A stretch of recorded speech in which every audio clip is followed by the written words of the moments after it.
Hey guys, welcome back to my channel and another video here. Today I have kind of like a mishmash of topics that I wanted to talk to you about. Like none of these were big enough. Well, not that they're not big enough to make a whole video about, but it's like I don't have enough to say about every individual topic to make an individual video. So I thought I would just kind of like cram it all together into a big like nail polish news type of video. And some of this is a little bit older and some of it is very recent. So I'll try to timestamp each section below, but I just want to talk about just what is going on in the nail polish community right now and like just what's happening, because there's like just been a lot of little like dramas and like things happening that I just want to talk about. But obviously, first order of business, I should probably just do one of these. Look at these lizards. He's got googly eyes and he's so long he like almost touches my shoulder. So I love these. Just I can't get enough of stupid earrings. And also just a extra little note, but I did close my PO box, so don't send anything there because it's like $90 a year or something like that, and the price was only going up, and my post office is open from like 9 to 5 Monday through Friday, and you know where I am 9 to 5 Monday through Friday? Work. So I can't really go to the post office very easily, and they're only open till like noon on Saturday, and I am not one to leave the house before noon on a Saturday. So maybe I'll start a new one in the future at a different post office if you know the demand arises, but right now I didn't feel like I needed it.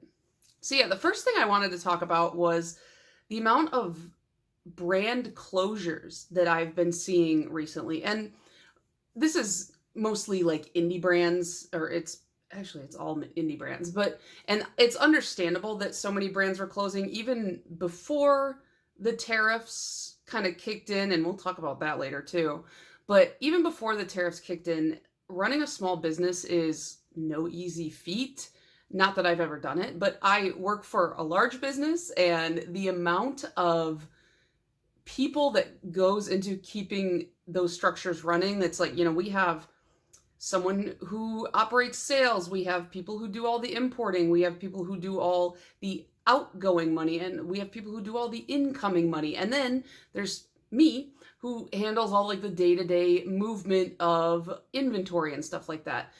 And each one of those is a different department for this company. So when you look at that, and then you look at like a small business where it's typically one to, even maybe like 2 to 3 people managing all of that, it's very easy to see why, even if it is making money, it might not be feasible in the long run for somebody. So I did see some brands, I think, close down towards the beginning of this year or maybe the end of last year, and I can't remember off the top of my head which ones those were because it was so many. It seemed like a bunch all at once. The one I do remember, which I'm really sad about, is Mythos Lacquer. Now, they said that this isn't like a forever thing.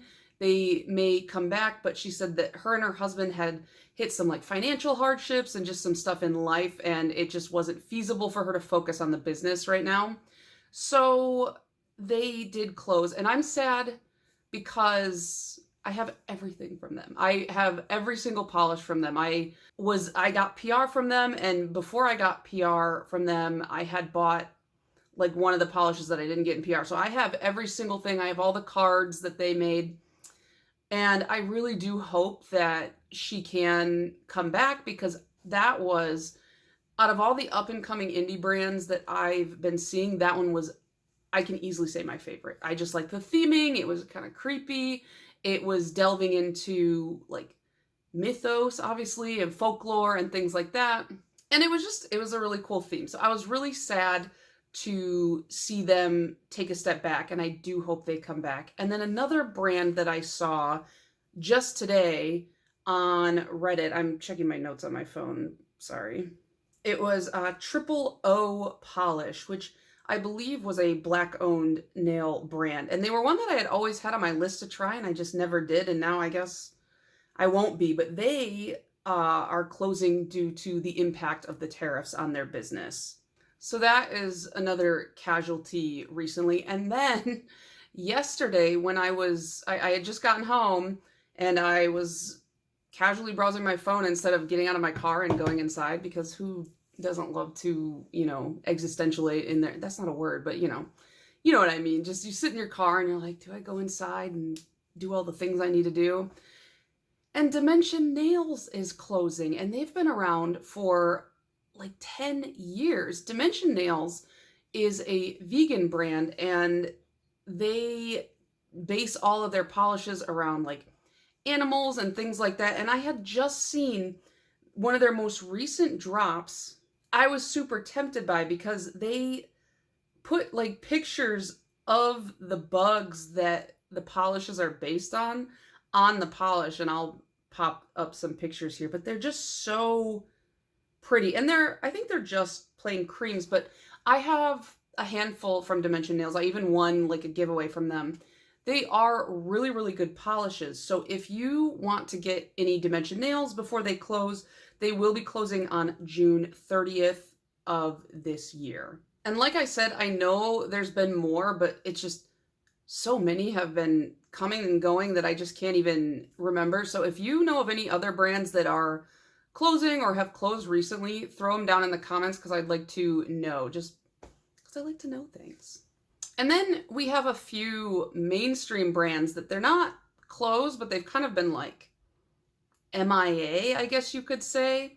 And it's not that they're like fully MIA, like they're still sometimes posting to Instagram and sometimes re-releasing polishes that they've already released. But first and foremost, Sinful Colors, I still have not heard a peep from since they, well, not them specifically, but Revlon, their parent company, filed for Chapter 11. I believe it was last year. And for people who don't know, like, Chapter 11 bankruptcy is a restructuring style of bankruptcy. So just because you file Chapter 11 doesn't necessarily mean you're going to go under. I saw a lot of confusion with that when Joann's filed Chapter 11.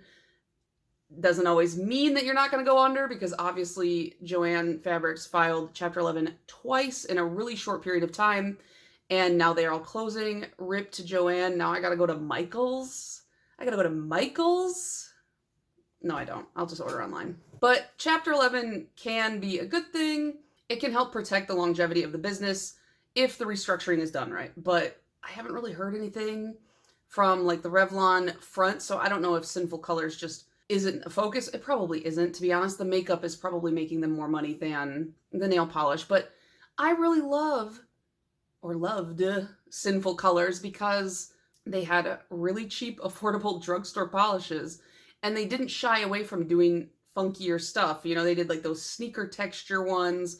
They've done scented in some really strange ways. Like, you guys remember the Sweet and Salty collection? I had to have it. I just had to have the cheese puff textured scented nail polish.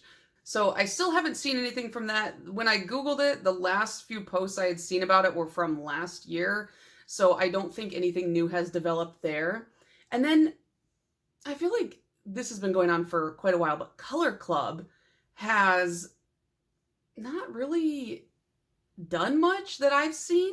Like, when I look at their Instagram, it seems like they haven't really posted much. They posted on March 23rd, and then before that, their last post was in December, and then before that, it was November, and that seems to be when they fell off posting. And if I look at some of their older posts of like swatches and stuff like that, everything looks really nice. And then when you look at like the last couple of posts, like they posted this holiday sale thing right here. This looks like they made it in Microsoft Word. Like, where is the graphic design? This looks bad. And then the one before that in November, it's just like, what is this font choice? Like, I know I'm being picky, but it just feels like nobody cares anymore over at Color Club. Like, just looking at these two sale graphics, I'm just like, what is going on? And I haven't seen anything new. The last post was about a sale for 30% off for like a spring stock up, but no new polishes, not much new content wise. So that's another one where Color Club has always had really good sales, and their prices are already fairly low to begin with, and they have a really wide range of stuff. So they're a nice one to take advantage of when they have a good sale.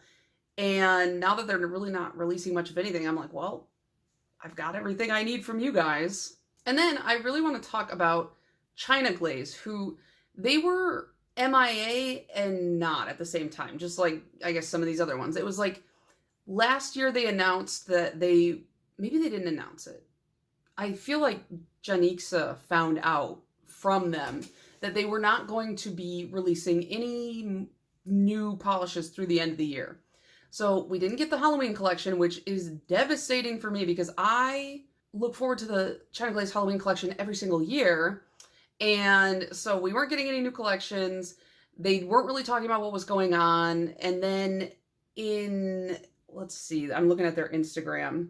They were still posting content with their older stuff, which is a good move. Like if you don't have anything new going on, at least continuing to keep up with your social media, I feel like keeps you a little bit relevant. But then on April 1st, they posted this like sneak peek. They were like, something new or something big is coming April 20th. And then you find out they changed their bottles. And I'm not going to lie to you. Okay. I think these bottles look nicer than the previous bottles, but I'm also mad that they changed their bottles because I have so much China Glaze and now you've got new bottles and they're not going to match in my drawers. And I know that is so not a real problem, but it is a real problem for me. And they released 5 new exclusive shades.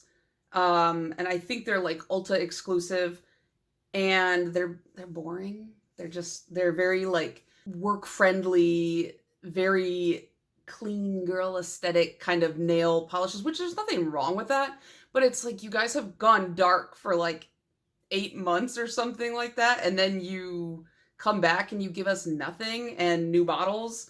And Nick from Nick's Polish pointed out to me that the matte top coat like in the bottle is clear, and I've never seen a clear matte top coat.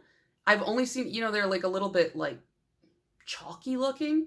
So that kind of interested me because I'm just like, what is going on with that? And they're boasting this is a new like formula, right? So they said new and improved formula, sleek bottle with upgraded brush cap shape, pro level application. That doesn't mean anything. Like keratin strengthening, wider paddle shaped brush. It's like, okay, if China Glaze could improve on anything, it would be their brush. They could fix their brush. They didn't need to change the whole bottle. Maybe they did because it could be a supply chain issue. So that, I'll even give you a free pass on that, even though I'm mad about it. But when you say things like new formula, long-lasting, chip-resistant formula that keeps your nails looking fresh and vibrant for up to 6 days, like your nail polish should do that anyways. If your nail polish isn't lasting like close to a week, your nail polish probably sucks. Right? And then keratin strengthening helps reinforce and protect nails with every application. Like, I don't know. I guess this is like, I feel like having something on your nails already kind of protects your nails. So I didn't need all this. You didn't have to not give me a Halloween collection. I would have rather had the Halloween collection than this. So I don't know. I don't know what's going on with that. Let me know your thoughts below on the new China Glaze stuff. So then we've got some like, well, not some, but I have one like just really bad collab. And this one makes me so mad to talk about because this was one of China Glaze. Everybody knows China Glaze and Orly are my 2 favorite mainstream brands. And Orly just had to go and just mess it all up, didn't they? Because they did a collaboration with J.K. Rowling. And they did this. It was a weird collaboration, first of all. So it's like, the butterbeer thing, I get like that's really huge at Universal. Rob and I went to Universal for our honeymoon, and that is like one of the most popular things there. It's like all the butterbeer stuff. But this collab feels, I think it's probably, they're trying to coincide it with the opening of the newest Harry Potter park in Universal because it's becoming like relevant again. But they did this Harry Potter butterbeer collab, and it It's like a iridescent topper, a quick dry nail spray, a cuticle oil, and a cuticle froth. Ew, that sounds gross. And they're all like butterbeer scented, I believe. I'll have a picture up here so you guys can look at them. Um, and a lot of people feel very strongly about brands that collaborate or associate with Harry Potter because that money goes to J.K. Rowling and she is a known TERF, and we don't stand for that. We just don't. So I did see a couple of nail polish swatchers make a public announcement, and they said they weren't going to swatch for Orly anymore, and that was why. And at the time, I didn't say anything because I wasn't posting. But I am coming to you and I'm saying I can't in good conscience swatch for Orly anymore. Unfortunately, they screwed it up. So, and also, like, all the politics aside, which you can't really take the politics out of this, but just saying, for the sake of this, all politics aside, this polish was ugly anyways, so like why would you risk it all for the ugliest polish in the world? I don't know. It's just like not a good topper. When I was a kid, I loved Harry Potter. It was something that me and my dad shared. We would read the books together. He would take me and my siblings to the IMAX. But I guess to me, if something that I enjoy is like hurting somebody else, I'm not gonna like actively promote that. You know what I mean? So I was like, I found it very easy to just be like, well, I guess we're done with that IP. We'll find something else, because I can always find something else to hyperfixate on. And I brought up to Rob, I was like, I can't believe there are brands that still collaborate with Harry Potter. And he's like, Hillary, like, think about it. Most people are not as online as we are, so they are not as aware, or they just don't care about these types of things, unfortunately. And so Harry Potter, I'm sure, is still like a bajillion-dollar industry. I mean, there's, what, 3 theme parks now down in Florida that are associated with it. So, I don't know, but Orly did send me their, like, last, what was it? It's like hide and seek. And, I mean, the shades they're cute, they're springy, but, you know, I immediately threw it in the D-stash box because I was like, what am I going to do with this now? And that was really the only bad collab that I've seen recently, but I have been very out of the loop. So, you know, if you guys have anything to expand on any of these topics, drop it in the comments because I'd love to know. This one is pretty recent, and it's been going on for months now, but it's AI and the use of AI within not even just the nail community, but everywhere. But I did see recently there was a brand in one of the monthly boxes, I believe it was Little Box of Horrors, and they had very blatantly used AI to create art for their stamping plate. And I know this is one of those topics that's a little bit touchier. Some people are very passionate for and against the use of AI. I'm one of those who's very against AI. I feel like it really undervalues and undermines people who've worked really hard in the artistic industry. And I think a lot of people don't see a problem with it. They don't understand why it's a problem, or they just don't care. But like when you look at some of this AI imagery, it's like clearly messed up. Like that's why people knew with the stamping plate, like there was stuff misspelled, stuff didn't look right. I've read that similarly to Bitcoin, it saps a lot of resources. I don't know enough about that to really speak to it, but I really just feel like we need to pay our artists. I guess maybe because like my brother's really into art, and I know a lot of people who are very artistic, and while I'm not super artistic myself, I'm very crafty. I just feel like it feels hollow. Like AI art feels very hollow in a way. And that's not to say that, you know, there aren't artists who capitalize on making like hollow corporate art, but it makes me sad that I feel so many people are just complacent with a lot of this AI stuff. And I see this with all the nail polish boxes. People are using like AI art to inspire their polishes, and it's just, it feels weird. It doesn't feel good to me. And I know people are like, well, I can't afford an artist, and I understand that like art is not cheap, but these are skills that people have built up over a great many years, and I just feel like AI has come in and just very much undervalued them and undermined them in one fell swoop. And the other thing too that makes me very uncomfortable is kind of towards the beginning of when AI was kind of seen in the public space as, oh, it's becoming a problem. It was very easy for me to spot. I was like, that's AI, that's AI. Oh, that's AI right there.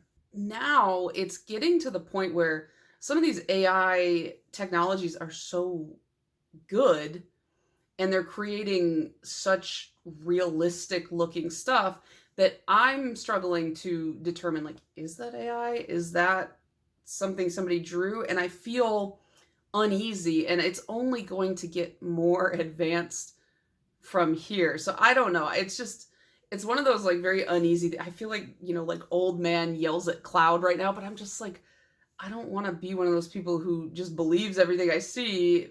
And so I try to remain very skeptical, but a lot of it is starting to get a little convincing, and that freaks me out. And I believe there was a lot of backlash with that AI plate, and I don't know what the full outcome is because it seemed like yesterday when I was reading about it, it was still kind of ongoing. I feel uneasy about AI, and people who don't, I understand like a lot of their feelings, but I just don't agree with them. You get what I'm saying? Like Rob is not so uncomfortable with AI. He thinks that it's a useful tool that he can use for like when he's writing his RPGs, it helps him like bounce ideas back and forth. But for me, I'm just like, I don't want to talk to a robot. And then the last thing I wanted to talk about, just in like general nail polish news, and just the world is the tariff situation. It's very uncomfortable for a lot of people. Obviously because financially it's tough right now. I get a raise every year at my job at the end of the fiscal year, and my raise was fine, but it doesn't feel like I got a raise because the price of everything is just going up. And we're going to see these tariffs start to affect the costs of a lot of goods in the US, and that includes nail polish. I've seen a lot of people who don't really seem to understand how tariffs work, or they just don't really know the whole process. They're like, well, can't people just find suppliers in the US? Like when it comes to nail polish, like say like glitter, like, oh, I buy all my glitter from China and now the tariffs are 125%. And I'm going to have to bake that into the cost of my nail polish, which is going to make it unaffordable. So people are saying, well, can't you get a supplier in the US? And it's like, well, okay, but where do you think that the supplier in the US gets their supplies to make whatever? They get it from China. Like it's really unavoidable. When you look at the full supply chain, something's coming from China. Something's coming from overseas somewhere. US made, when you see a car that has like made in the USA sticker on it, no, it's not. I work in automotive, and I will tell you that car was not made in the USA. It was assembled in the USA. All those parts came from China. They came from Mexico. They came from Malaysia. They came from Vietnam. I import these parts from all these countries. And I know for a fact that nothing that's made in the USA is truly American grown anymore because we live in a globalized society. We get stuff from all over the place. So tariffs are going to have a heavy effect on nail polish. I have a feeling we're going to see more closures than we would like in the coming months when it comes to nail polish and just small businesses in general. And then with the US and Canada, there's a lot more politically going on there. And I don't foresee when that's going to get resolved. I don't know when any of this is going to get resolved because I'm not the president. I'm not the one making these decisions. If I was the president, I wouldn't have made this choice. I'll tell you that for free. But, for me, the biggest effect of the tariffs when it comes to nail polish, right? Not in my life, because the biggest effect of the tariffs is it's killing me at my job. I got to deal with this every single day, 9 times a day. But it has made Cleona nails pretty much completely inaccessible to me because of the tariff costs, because they're a Canadian brand. And unfortunately, I'm just not willing to pay import prices. I just am not. And if it was like a necessity and it was something that I had to have, yeah, maybe I'd consider it. But at this stage in my life, I'm just like, I guess I'm going to cut back on ordering anything from abroad and see where it goes. But I know that you know, I'm probably not going to feel that way forever. At some point, I'm going to get sick of this and be like, screw it, and I'll pay like the $90 import fee or whatever. I don't know. We'll see. We'll see how stuff plays out. I think, is Cadillac or another one that's overseas? I think so. I don't know. I don't order a ton of nail polish from out of the country, luckily, because I don't want to pay the shipping. I just don't want to pay the shipping. So Cleona was like the main one that was like a foreign brand that I would buy from their country, but now I just gotta wait. Hopefully I can still catch them on Polish Pickup, but I don't know. We'll see. But yeah, that's really everything that I've kind of seen in the nail polish world that's been going on lately. I'm sure there's tons more drama, tons more brand closures, tons more just like all kinds of nail polish news. So if you've got any kind of news or like nail polish blips on the radar that you want me to hear about or know about, let me know down in the comments. Maybe every few months I can kind of do like a roundup video like this and just talk about like what's going on. I like chatting and I'm in a chatty mood today. So yeah, hope you guys enjoyed this video. If you didn't, let me know in the comments and I'll never do one again. It's that easy. But I will see you guys in the next one. Bye.